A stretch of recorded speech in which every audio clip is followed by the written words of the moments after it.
வணக்கம் நண்பர்களே, welcome to my channel CCF உங்கள் cricket with mister cocktail furious. இப்போ நம்ம டிஸ்கஸ் பண்ண போற topic India versus Bangladesh first test match at Chepauk. நாளைக்கு ஸ்டார்ட் ஆக போகுது. அதோட ப்ரிவியூ தான் இப்போ நம்ம வந்து டிஸ்கஸ் பண்ண போறோம். ஸோ பயங்கர எக்ஸைட்மெண்ட்டாக நான் இருக்கேன், அதில் எந்த டவுட்டும் இல்லை. நிறைய பேருக்கும் வந்து பார்த்தீங்கன்னா நீங்களும் எல்லாம் எக்ஸைட்டடாக இருப்பீங்க இந்த ஒரு டெஸ்ட் மேட்ச் எப்படா ஸ்டார்ட் ஆகும்னு சொல்லிட்டு. ஏன்னா ஆல்மோஸ்ட் வந்து பார்த்தீங்கன்னா 35-40 டேஸ் பிரேக் கழிச்சு வந்து பார்த்தீங்கன்னா நம்ம மென்ஸ் கிரிக்கெட் டீம் வந்து அவங்களோட கிரிக்கெட் ஜேர்னியை திருப்பி ஸ்டார்ட் பண்ண போறாங்க. So it's going to be really fun. அதுவும் நம்ம சேப்பாக்ல ஃபர்ஸ்ட் டெஸ்ட் நடக்க போதுன்னும் போது பார்த்தீங்கன்னா அது ஒன்றுமே நம்மளுக்கு அதிகமான சந்தோஷத்தை கொடுக்க போகுது. ஏன்னா நான் போய் மேட்ச் பார்க்க போறேன், என்ன மாதிரி நிறைய பேர் நம்ம சப்ஸ்கிரைபர்ஸும் போய் மேட்ச் பார்க்க போறீங்கன்றத நேற்று லைவ்ல சொல்லியிருந்தீங்க. It's going to be really exciting, அதில் எந்த டவுட்டுமே கிடையாது. ஏன்னா பங்களாதேஷும் வந்து பார்த்தீங்கன்னா ரீசெண்டாக 2-0 பாகிஸ்தான் அடிச்சுட்டு வந்திருக்காங்க. ஸோ பங்களாதேஷை லைட்டாக நம்ம எடுக்க போறது இல்லை. So it's going to be a good competition. ஒரு டெட் ரப்பராக இருக்க போறது இல்லை, அசால்ட்டா அடிச்சுட்டு வந்துருவாங்கடா அப்படின்னு நம்ம சொல்ல முடியல இந்த வாட்டி. ஏன்னா பங்களாதேஷ் அந்த அளவுக்கு அவங்களோட கிரிக்கெட்டை அடுத்த லெவலுக்கு எடுத்துட்டு போயிருக்காங்க, மெயினா ரெட் பால்ல. ஸோ அதனால it's going to be a good competitive cricket நம்ம எக்ஸ்பெக்ட் பண்றோம். At the same time India will continue their dominance at ஹோம்ன்ற ஒரு கான்ஃபிடன்ஸும் நம்மளுக்கு இருக்கு. அதாவது பங்களாதேஷும் லைட்டா எடுத்துக்க கூடாது, அட் த சேம் டைம் நம்ம இந்தியன் பிளேயர்ஸ் மேலேயும் அந்த நம்பிக்கை இருக்கு, இல்ல இவங்க வின் பண்ணிடுவாங்க அப்படின்ற மாதிரி. ஸோ நிறைய விஷயங்கள் இருக்கு இந்த டெஸ்ட் மேட்சை பத்தி டிஸ்கஸ் பண்றதுக்கு. முதல்ல வந்து பாத்தீங்கன்னா கிளைமேட், அதுக்கப்புறம் பிச்சு. ஸோ எப்படிலாம் இருக்க போகுதுன்னு கிளைமேட் பொறுத்த வரைக்கும் பார்த்தீங்கன்னா வெயில் கொளுத்த போதுங்க, ஆல்ரெடி கொளுத்திக்கிட்டு தான் இருக்கு. அண்ட் நெக்ஸ்ட் 6-7 டேஸ் ஒன்றுமே டெம்பரேச்சர் அதிகமாக தான் ஆக போகுது. அதாவது நம்ம ஜென்ரலாக வந்து இந்த மாதிரி செப்டம்பர் டைம்ல இப்படியும் ஒரு வெயில் நம்ம எக்ஸ்பெக்ட் பண்ணதே கிடையாது. எக்ஸ்பெக்ட் பண்ணதை விட ரொம்ப அதிகமாகவே வெயில் அடிக்குதுன்றதான் உண்மையாக சொல்லி ஆகணும். So it's going to be really tough for the பிளேயர்ஸ்ங்க, டவுட்டுமே கிடையாது. லைக் கிரவுண்ட்ல விளையாடுறவங்களுக்கும் சரி, ஸ்பெக்டேட்டர்ஸ்க்கும் சரி, it's going to be really என்ன சொல்றது, ஒரு கஷ்டமான ஒரு விஷயமா தான் இருக்கும். பட் கிரிக்கெட் பிடிச்சவங்களுக்கு அந்த பேஷன்ல வந்து பாத்தீங்கன்னா அந்த கஷ்டங்கள்லாம் பெருசா அவங்களுக்கு தெரியாது. ஏன்னா அவங்க வந்து கேமை பார்த்து என்ஜாய் பண்ண போறாங்க எண்ட் ஆஃப் த டே. நானும் அப்படிதான். ஸோ வெயிட் பண்ணி பார்க்கலாம் எப்படி போக போகுதுன்னு சொல்லிட்டு. ஸோ மழை வர வாய்ப்புகள் எதுவுமே இல்லை. ஸோ 5 டேஸ் கிரிக்கெட் நடந்துச்சுன்னா எந்த ஒரு இன்டரப்ஷன் இல்லாமல் நடக்கும். அண்ட் பிச்சு இதுதான் மெயினா சென்டர் ஆஃப் அட்ராக்ஷனே இந்த மேட்ச்ல. ஸோ இந்த பிச் வந்து பாத்தீங்கன்னா இதுக்கு முன்னாடி ரெனோவேஷன்லாம் முடிஞ்சு பிளாக் சாயில் மாதிரி தான் நம்ம சேப்பாக்ல இருந்தது. முன்னாடி ரெட் சாயில் இருந்தது, ரெனோவேஷனுக்கு அப்புறம் பிளாக் சாயில். பட் இப்போ நான் ஒரு ஆர்டிகல்ல படிச்சேன், என்னன்னு பாத்தீங்கன்னா பிச்சு பாக்குறதுக்கு ஒரு மாதிரி அந்த ஸ்ட்ரா ரெட் கலர்ல இருக்கு. அண்ட் கைண்ட் ஆஃப் கிராஸையும் தூவி விட்டுருக்காங்க, ஏன்னா அந்த பிச்சு ஃபர்மா இருக்கணும்ன்றதுக்காக. ஸோ ஜென்ரலா கொஞ்சம் ரெட்டா இருந்ததுனாலே, விக்கெட் ரெட் சாயிலா இருந்ததுனாலே அந்த பவுன்ஸ் இருக்குங்க. ஸோ பவுன்ஸ் இருந்தாலே வந்து பாத்தீங்கன்னா it's typical old Chepauk wicket மாதிரி இருக்க வாய்ப்புகள் நிறைய இருக்குன்ற மாதிரி எனக்கு தோணுது. So it will be good for batting initial 2 days or 2.5 days. அதுக்கப்புறம் ஸ்பின்னர்ஸ் வந்து இந்த 3rd day இருந்து உள்ள வர ஆரம்பிப்பாங்க. அந்த டிபிக்கலா 4th day 5th day spinners might dominate with extra bounce. So extra bounce with டர்ன்னு இருந்தாலே வந்து பாத்தீங்கன்னா அஸ்வின் அண்ட் ஜடேஜாலாம் will be more threat. Even Kuldeep யாதவுமே நான் சொல்றேன். அந்த வகையில பங்களாதேஷ் கிட்டயும் நல்ல குவாலிட்டி ஸ்பின்னர்ஸ் இருக்காங்க, experience spinners like Shakibul Hasan இருக்காங்க, ஃபார்ம் பிளேயர்ஸ் மெஹதி ஹசன் இருக்காங்க, தைஜுல் இஸ்லாம் இந்தியாவுக்கு தண்ணி காமிச்சிருக்காரு இது இருக்கும் ஒரு விளாண்ட டெஸ்ட் மேட்சஸ் அகேன்ஸ்ட் இந்தியாவோட. ஸோ அதனால they to have a very very good spin attack. நம்ம கிட்ட இருக்கிறது வேர்ல்ட் கிளாஸ் ஸ்பின் அட்டாக். இதுதான் ஆக்சுவலா difference. So it's going to be a good game. எனக்கு தெரிஞ்சு 5 நாளும் போக வாய்ப்புகள் இருக்கு. Depends upon the batsman skill எவ்வளவு நேரம் அவங்க ரெசிஸ்டன்ஸ் காமிக்கிறாங்கன்றதை பொறுத்து தான். அட்லீஸ்ட் என்னை பொறுத்த வரைக்கும் 4 நாள் டெஃபினட்டா போகுன்ற மாதிரி எனக்கு நம்பிக்கை இருக்கு. வெயிட் பண்ணி பார்க்கலாம் என்னதான் ஆக போகுது அப்படின்னு சொல்லிட்டு. ஸோ பிச்சு பார்க்கும்போது எனக்கு தெரிஞ்சு it will be a good cricketing விக்கெட்னு தோணுதுங்க. அது மட்டும் ஏன்னா ஃபாஸ்ட் பவுலர்ஸ்க்கும் அந்த பவுன்ஸ் இருக்கும். லேட்டர் போக போக 3rd day 4th day 5th டேக்கும் அந்த ஸ்பின்னர்ஸ்க்கும் வந்து பாத்தீங்கன்னா அந்த பவுன்ஸோட ஸ்பின் எக்ஸ்ட்ராக்ட் பண்ற மாதிரி இருக்கும். பேட்ஸ்மேன்ஸும் இனிஷியல் 2 days நல்லா விளாடலாம். அட் த சேம் டைம் கொஞ்சம் அப்ளை பண்ணா நீங்க வந்து 3rd day 4th day கூட நல்லா விளாடலாம். It's going to be a good pitch நான் நம்புறேன் டெஃபினட்டா. So no doubt about it. So இப்போ நம்ம பிளேயிங் 11 பத்தி டிஸ்கஸ் பண்ணலாம். ஸோ முதல்ல பங்களாதேஷோட பிளேயிங் 11 டிஸ்கஸ் பண்ணலாம். ஏன்னா அவங்க வந்து பாத்தீங்கன்னா லாஸ்டா 2-0 பாகிஸ்தான் அடிச்சுட்டு வராங்க. அண்ட் லாஸ்ட் டெஸ்ட் மேட்ச் அவங்க விளையாடின பிளேயிங் 11 தான் முக்கால்வாசி இங்க விளையாடுவாங்கன்னு எனக்கு தோணுது. இல்ல அப்படி ஒரு சேஞ்ச் பண்ணணும்னு இருந்தா ஏதாவது ஒரே ஒரு சேஞ்ச் தான் பண்ற மாதிரி இருக்கும். மேபி தைஜுல் இஸ்லாமும் உள்ள கொண்டு வரலாமான்ற மாதிரி தான். முதல்ல நம்ம பிளேயிங் 11 பார்த்துருவோம். ஸோ ஓப்பனர்ஸ் வந்து ஷட்னம் இஸ்லாம் அண்ட் ஜகீர் ஹசன்.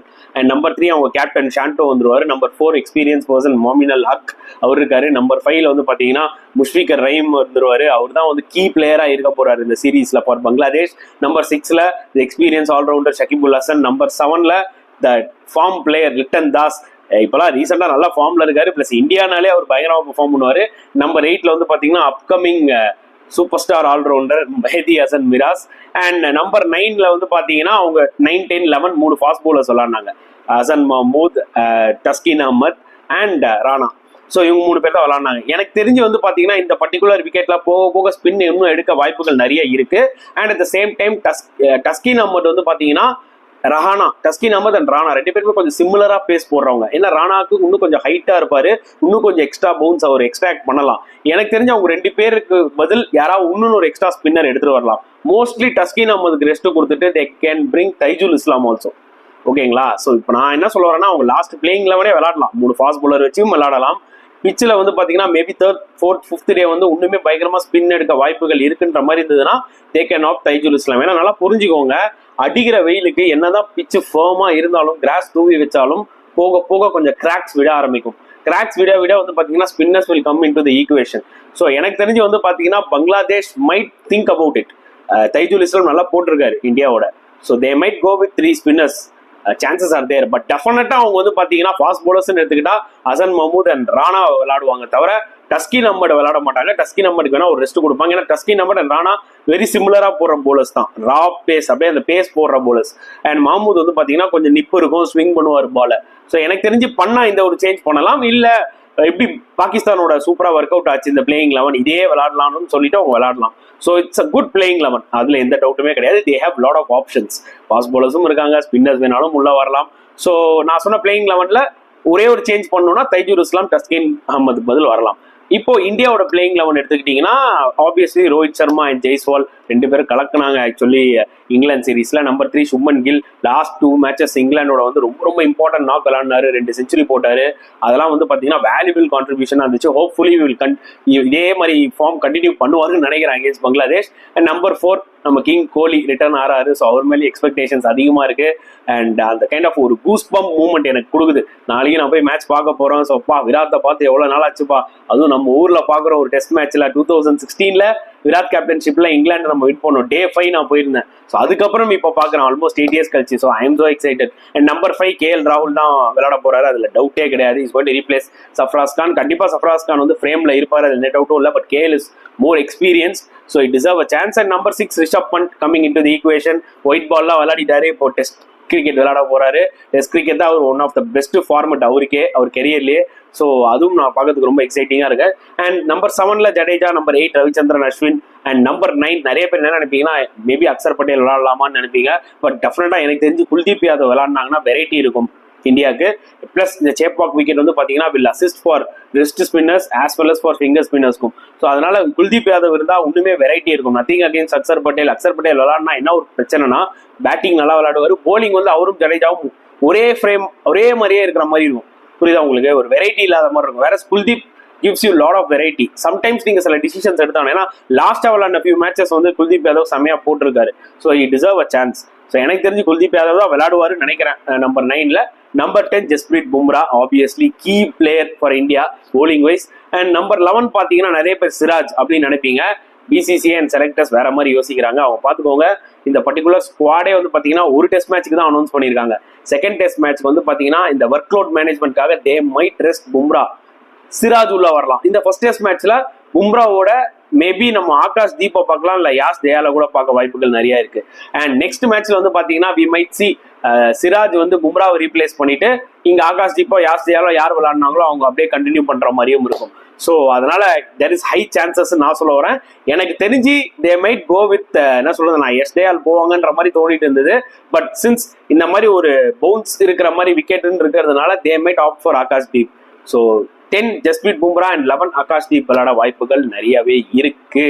ஸோ பார்க்கலாம், பொறுத்து வந்து பார்க்கலாம். சிராஜே அவங்க விளையாடினா கூட வந்து பாத்தீங்கன்னா எனக்கு ஒன்றும் பிரச்சனை இல்லை, வில் பி ஹாப்பி தான். பட் ஒர்க் லோட் மேனேஜ்மெண்ட்டை வந்து பாத்தீங்கன்னா குறிப்பாத்து தான் ரொம்பவே உஷாரா பண்ணுவாங்க actually selectors and team management Gambhir எல்லாருமே. ஏன்னா நல்லா புரிஞ்சுக்கோங்க, நெக்ஸ்ட் 3 டெஸ்ட் மேட்ச் நம்ம நியூசிலாண்டோட விளையாட போறோம்.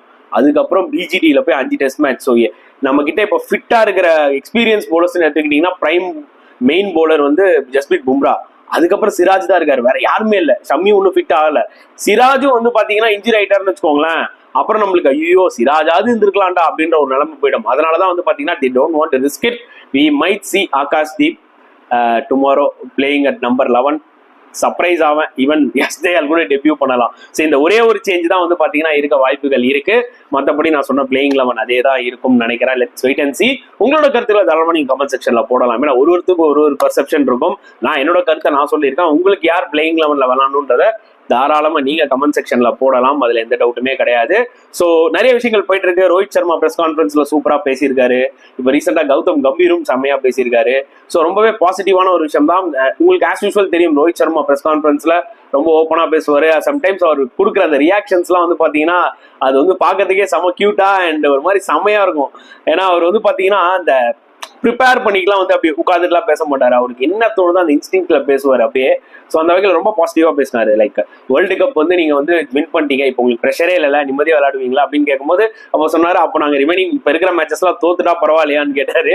அட் சேம் டைம் அவர் ஓப்பனா பேசினாரு. ஏன்னா நாங்க பைலேட்ரல் சீரிஸும் இம்பார்ட்டன்ஸ் கொடுத்து தான் நாங்கள் விளையாடிட்டு இருக்கோம். ஏன்னா நாங்க பைலேட்ரல் சீரிஸ் தோத்தா இதே மீடியா நீங்க எப்படி பேசுவீங்க, மக்கள் எப்படி பேசுவாங்கன்றது எனக்கு தெரியும். ஏன்னா இந்தியாவில் இருக்கிற மீடியா ப்ரெஷர் வேற, மற்ற கண்ட்ரீஸ்ல இருக்கிற மீடியா ப்ரெஷர் வேற. இங்க வந்து பாத்தீங்கன்னா நாங்க ஒரு மேட்ச் தோத்தா கூட வந்து பாத்தீங்கன்னா எங்களுக்கு வந்து பயங்கரமா கிரிட்டிசிசம் ஃபேஸ் பண்ற சிச்சுவேஷன் வந்து அமையும்ன்றத வெரி ஓப்பனா சொன்னாரு. ஸோ இங்க வந்து பாத்தீங்கன்னா ப்ரெஷர் ரொம்ப ஜாஸ்தி இந்தியாவுக்கு, அது மற்ற டீம் பிளேயர்ஸ்க்கே தெரியும். ஓகேங்களா? ஸோ அதுவும் வந்து பாத்தீங்கன்னா ஓப்பனா சொல்லிட்டாரு. And each and every test மேட்சுமே எங்களுக்கு வந்து பாத்தீங்கன்னா ரொம்ப ரொம்ப ஒரு கோல்டு மாதிரி தான். We want to win every test match. So that is very very important for us. அதையும் சொல்லிட்டாரு. நோ கம்ப்ளைசன்சி. பங்களாதேஷ் அப்படிலாம் கிடையவே கிடையாது. எல்லாருமே இன்னைக்கு வந்து பாத்தீங்கன்னா ஒரு ஐசிசி சாம்பியன்ஷிப் வந்து விளையாடுறாங்கன்னா தகுதி இருக்கிறதுனால தானே விளையாடுறாங்க. So we can't take any team லைட்லின்றது அதையும் கிளியரா சொன்னாரு. KL ராகுலுக்கு ஒரு சப்போர்ட் எக்ஸ்டெண்ட் பண்ணாரு. He deserve a chance. ஏன்னா எக்ஸ்பீரியன்ஸ் பிளேயர், நிறைய இம்பார்ட்டன்ட் நாக்ஸ் அவையில விளையாடி இருக்காரு அப்படின்றதையும் சொன்னாரு. Rishabh Pant coming into the equation is going to boost us, அதையும் சொல்லியிருக்காரு. அதே மாதிரி ஸ்குவாட்ல இருக்கிற சஃப்ராஸ் கான், துருவ் ஜுரலும் வந்து பாத்தீங்கன்னா இதுவரைக்கும் கான்ட்ரிபியூட் பண்ணது வந்து பாத்தீங்கன்னா இமென்ஸா அவங்க பண்ணியிருக்காங்க. கண்டிப்பா அவங்களுக்கு அவங்க டைம் வரும். அது வரைக்கும் அவங்க பின்னாடி ஹார்ட் ஒர்க் போட்டுக்கிட்டே தான் இருக்க போறாங்க. And they are also our biggest என்ன சொல்றது அசட்ஸ் அப்படின்ற மாதிரியும் சொல்லியிருக்காரு. ஸோ இட் ஷோஸ் கிளியர்லி இல்ல ஒரு கேப்டன் வந்து அவர் மைண்ட்ல கிளியரா இருக்கு, இதுதான் பிளேயிங் அவன் விளையாட போறோம். மிச்சம் இருக்கிற 4-5 பேர் சப்ஸ்டியூட்ஸா இருந்தாலும் அவங்க ரோல் என்னன்றத ஒரு கிளாரிட்டியோட சொல்றாரு. ஸோ பிளேயர்ஸ்க்கும் வந்து பாத்தீங்கன்னா அது ஈஸியா புரியும். And that's a good sign actually. So அதனால வந்து பாத்தீங்கன்னா I'm so happy about it. At the same time Gambhir and Virat Kohli அவங்களும் வந்து பாத்தீங்கன்னா ஒரு வீடியோ விட்டுருக்காங்க. இனி இந்தியா கிரிக்கெட் இன்ஸ்டாகிராம்ல போய் பாருங்க. அதுல 2 பேரும் ஒரு வீடியோ விட்டுருக்காங்க. சரி, நம்மளை பத்தி இந்த பயங்கரமா புரளி பேசுறவங்க, இந்த மசாலாலாம் தூவுறவங்களுக்கு எல்லாம் ஒரு எண்டு கார்டு போட்டுடலாம். நம்ம வந்து பாத்தீங்கன்னா இப்போ ஆஸ் எ டீமா ஆஸ் யூனிட்டா ஒன்னாயிட்டோம், முன்னாடி மாதிரி நம்ம கிடையாது அப்படின்னு சொல்லி சிரிச்ச முகமா பயங்கரமா ஒரு வீடியோ போட்டிருக்காங்க. ஸோ அது ஒரு நல்ல விஷயம். ஏன்னா சும்மாவே வந்து பாத்தீங்கன்னா விராட் கோலி ஃபேன்ஸ் அவங்க எல்லாருமே கம்பீர் வந்து விராட் கோலியை செஞ்சிட போறாரு, அவர் படி வாங்க போறாரு அப்படின்ற மாதிரிலாம் பயங்கரமா பேசிட்டு இருந்தாங்க. எப்பவுமே இந்த மாதிரி பிளேயர்ஸ்லாம் IPL வேணா சண்டை போட்டுக்கலாம். இட்ஸ் பிரான்ச்சைசி கிரிக்கெட், அந்த ஸ்பர் ஆஃப் த மூமெண்ட்ல இருக்கும். பட் இந்தியான்னு வரும்போது பாத்தீங்கன்னா எல்லாருமே வந்து பாத்தீங்கன்னா யுனைடெடா ஆயிடுவாங்கன்றதான் உண்மையான ஒரு விஷயம். இதைதான் நம்ம லைவ் ஷோலையும் பல வீடியோலையும் சொல்லிட்டு இருந்தோம். இப்போ அவங்க 2 பேரே வந்து சொல்லியிருக்காங்க. ஹோப்ஃபுல்லி இனிமேட்டு மக்கள் வந்து பாத்தீங்கன்னா இந்த இண்டிவிஜுவல் பிளேயர்ஸ்க்குன்னு ரொம்ப அப்படியே போய் இறங்காம இந்தியா வின் பண்ணும் அப்படின்றத நினைப்பாங்கன்னு தான் நான் நினைக்கிறேன். பார்க்கலாம் என்னதான் நடக்க போகுதுன்னு சொல்லிட்டு. ஸோ இந்த ஒரு பர்டிகுலர் வீடியோ பத்தி நீங்க என்ன நினைக்கிறீங்கன்றத மறக்காம கமெண்ட் செக்ஷன்ல போட்டுருங்க. இந்த வீடியோ பிடிச்சா லைக் பண்ணுங்க, ஷேர் பண்ணுங்க, முடிஞ்சா சப்ஸ்கிரைப் பண்ணுங்க. ஸோ நெக்ஸ்ட் வீடியோல பார்க்கலாம் ஃப்ரெண்ட்ஸ். அன்டில் தென் பாய்.